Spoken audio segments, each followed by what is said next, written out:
The second मुरली हम लोग जो आज पढ़ने वाले हैं उसका टाइटल है आबू आध्यात्मिक संग्रहालय का उद्घाटन। तो आध्यात्मिक संग्रहालय के उद्घाटन के वक्त जब बाप दादा आए होंगे उस समय चली हुई मुरली है। तो इसमें बाबा हमें क्या बताते हैं, सर्व स्नेही बच्चों को बाप की नमस्ते। तो हमें भी बाबा को नमस्ते कर देना चाहिए। तो नमस्ते बाप दादा, हम आत्माओं की तरफ से भी। आपका स्नेह किससे है? बाबा फिर से यहाँ हमें एक सवाल पूछ रहा है कि आपका स्नेह किससे है। तो इस पे बाबा के बच्चों ने क्या उत्तर दिया?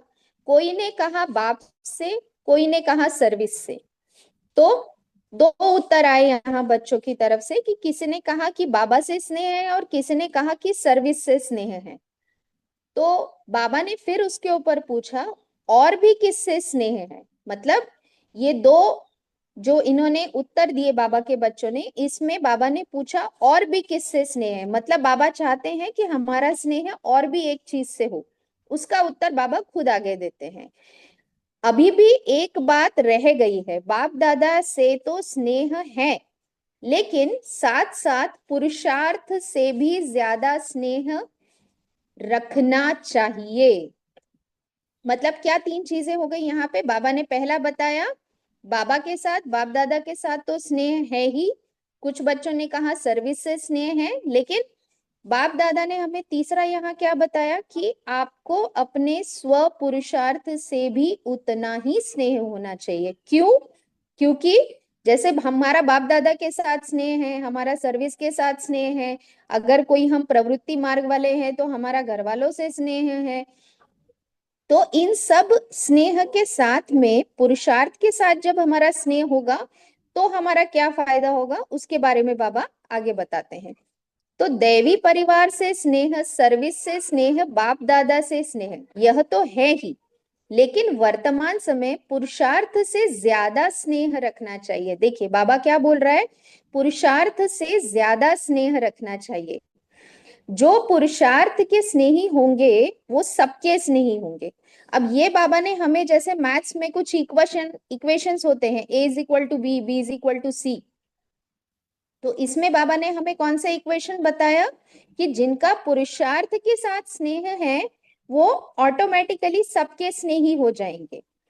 तो पुरुषार्थ से हरेक का कितना स्नेह है वो हरेक को चेक करना है। ये बाबा खुद की चेकिंग करने के लिए बोल रहा है। तो बाप दादा से भी स्नेह इसलिए है कि वो पुरुषार्थ कराते हैं।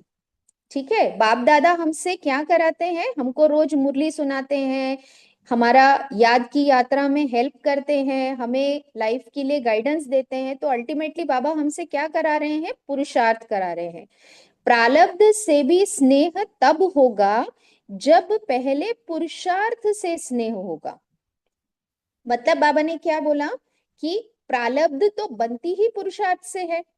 इसलिए बाबा ने कहा कि अगर आपका पुरुषार्थ से स्नेह है तभी आपकी प्रारब्ध बनेगी।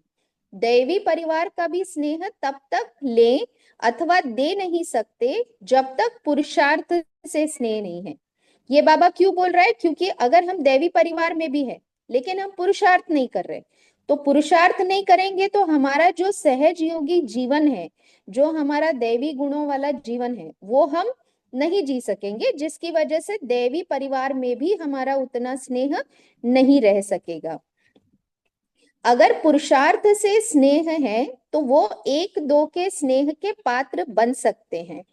स्नेह के कारण ही यहाँ इकट्ठे हुए हैं। जैसे बाबा हमें काफी बार मुरली में क्या बोलता है, कौन से विमान में बैठ के आए हो? स्नेह के विमान में बैठ के आए हो। इसलिए बाबा यहाँ हमें क्या बता रहे हैं कि स्नेह के कारण यहाँ इकट्ठे हुए हो, लेकिन बाप दादा के स्नेह में रहते हो। अब पुरुषार्थ से भी स्नेह रखना है, क्योंकि यही पुरुषार्थ ही तुम बच्चों को सारे कल्प की प्रारब्ध बनाता है। यहाँ पे बाबा हमको सिग्नल दे रहे हैं कि हमारा संगम युग का पुरुषार्थ सारे कल्प, मतलब पूरे 5000 साल का हमारा क्या बना रहा है? प्रारब्ध बना रहा है। जितना बच्चों का स्नेह है उतना उससे भी बहुत अधिक बाप दादा का भी है। तो हम बाबा से कभी कभी सवाल पूछते हैं ना कि बाबा हमारा आपसे इतना स्नेह है लेकिन आपका हमसे कितना है? लेकिन यहाँ पे बाबा हमको क्या उत्तर दे रहे हैं कि बाप दादा का बच्चों से भी कहीं अधिक स्नेह है। क्यों है? क्योंकि बाप दादा बेहद का स्नेह देते हैं। हमारा जो है कहीं ना कहीं हम अटक के हद में आ जाते हैं, लेकिन बाप दादा हमेशा कैसे रहते हैं? बेहद में। तो हमें समान बनने के लिए क्या करना पड़ेगा? बेहद का स्नेह देना पड़ेगा। जितना जो स्नेही है उतना उसको स्नेह का रिस्पॉन्ड मिलता रहता है। तो जैसे मुझे बाबा के साथ में या बाप दादा के साथ में हमेशा ये अनुभव होता है कि जब हम बाप दादा की याद में बैठते हैं या बाप दादा से रूह रियान करते हैं, तो उससे भी ज्यादा फोर्स से हमें उसका रिस्पॉन्स मिलता है। क्यों मिलता है? क्योंकि बाप दादा का स्नेह हमसे भी कहीं ज्यादा है। अव्यक्त रूप से स्नेह को लेना है। अव्यक्त रूप से, जैसे पिछली मुरली में बाबा ने हमें क्या याद दिलाया? कौन सी स्थिति में बैठना है? अव्यक्त स्थिति में बैठना है। तो इसीलिए अगर हम अव्यक्त रूप का पाठ पक्का कर ले तो क्या होगा? हमको ज्यादा स्नेह मिलेगा। अव्यक्त स्नेह का पाठ कहाँ तक पढ़ा है? वर्तमान समय का पाठ यही है, अव्यक्त रूप से स्नेह को लेना और स्नेह से सर्विस का सबूत देना। मतलब जब हम अव्यक्त रूप में स्थित होकर, यानी जो बाबा हमें बोलता है फर्श से रिश्ता नहीं रखना, हमेशा बाबा के साथ अतीन्द्रिय सुख के झूले में झूलते हुए, मिट्टी को हाथ ना लगाते हुए, देह अभिमान की मिट्टी को हाथ ना लगाते हुए अगर हम अव्यक्त रूप से बाबा को, बाप दादा को स्नेह भी देंगे, तो उस स्नेह के साथ में हमारी सर्विस का सबूत आपे ही आगे आएगा। यह अव्यक्ति स्नेह का पाठ कहाँ तक पक्का किया है? अब क्या रिजल्ट समझते हो?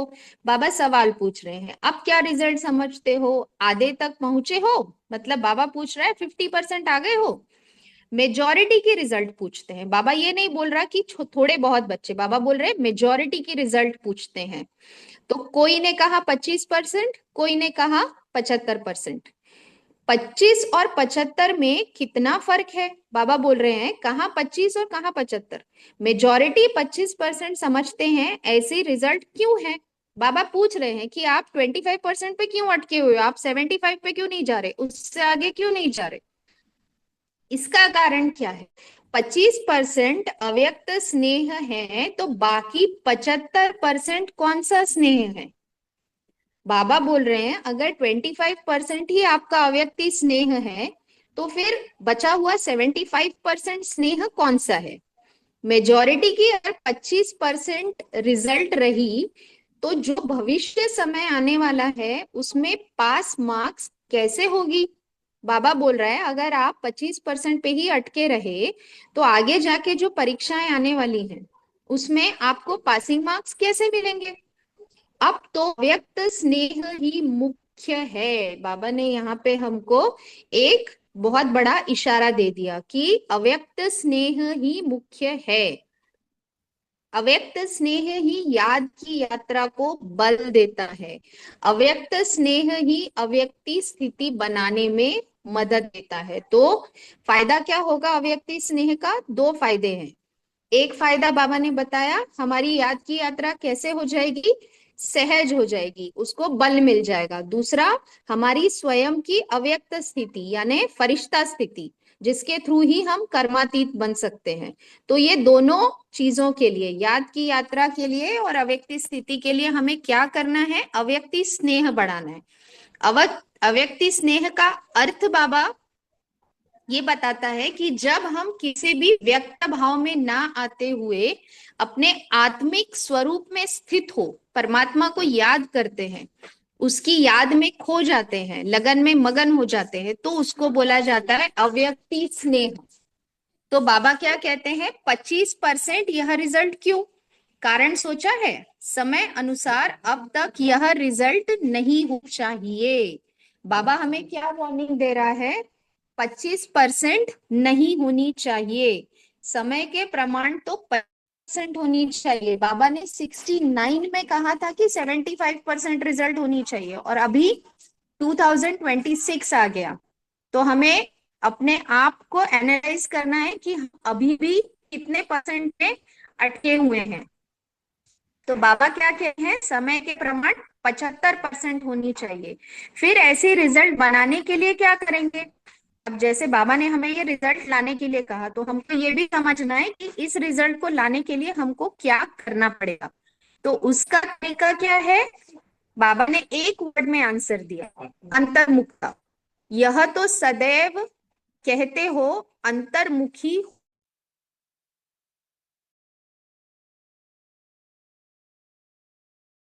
काफी आत्माओं का ये रहता है कि अंतर्मुखता का अर्थ क्या होता है। तो अंतर्मुखता का सिंपल शब्दों में जो बाबा हमें समझाता है वो अर्थ होता है, जब आप बाह्य मुक्ता की कंडीशन से अंतर्मुखी बनते हो।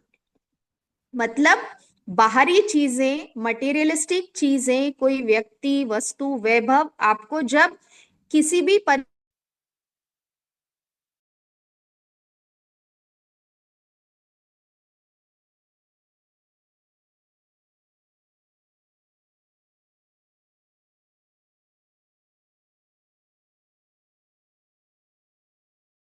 क्या करना है?